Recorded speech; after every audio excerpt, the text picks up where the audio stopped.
So some of the questions that we get are, how do you bounce the light when you're not going to carry around all your studio gear? Because we know that carrying that around can be really cumbersome at times.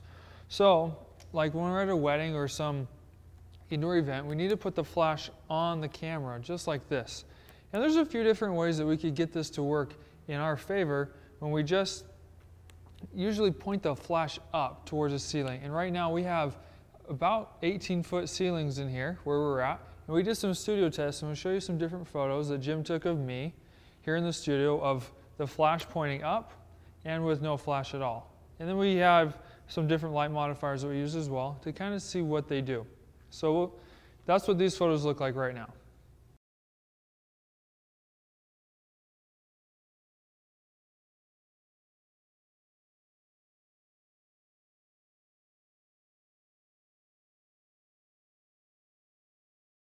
The different flash modifiers that we have that you might want to maybe look into if you're going to do a lot of indoor shoots or maybe some wedding receptions. You could point the flash right up or maybe point it to a wall and kind of bounce the light off that way, which is very effective. Maybe you won't be in a place where you have a wall or a ceiling to bounce off if they do outdoor things as well in low light at night. And so we have this Gary Fong light sphere, which is kind of tough to get on there, and I don't know if that's the best option. Actually, we wrote a review on this that says that this is comparable to the Tupperware that you'll find in your own cupboard. So check that article out at improvephotography.com/mytupperware and read about that. You might not want to get into that one.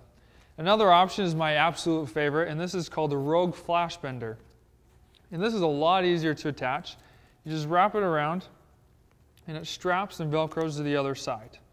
So just like that, you can now mold and bend the light to do exactly as you want. In our studio test that we showed you, we just had this flash bender pointed just like this, and the light was able to bounce off right onto me, and with nice even light all the way around. So we really like that.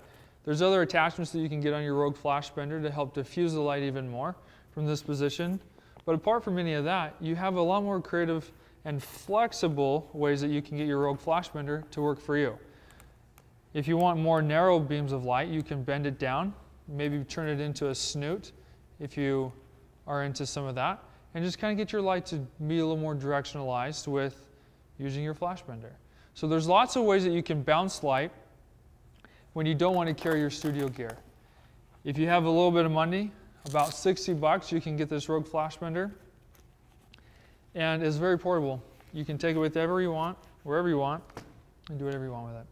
So, bouncing light is for when you don't have the time to carry all your studio gear with you, or the help to carry it.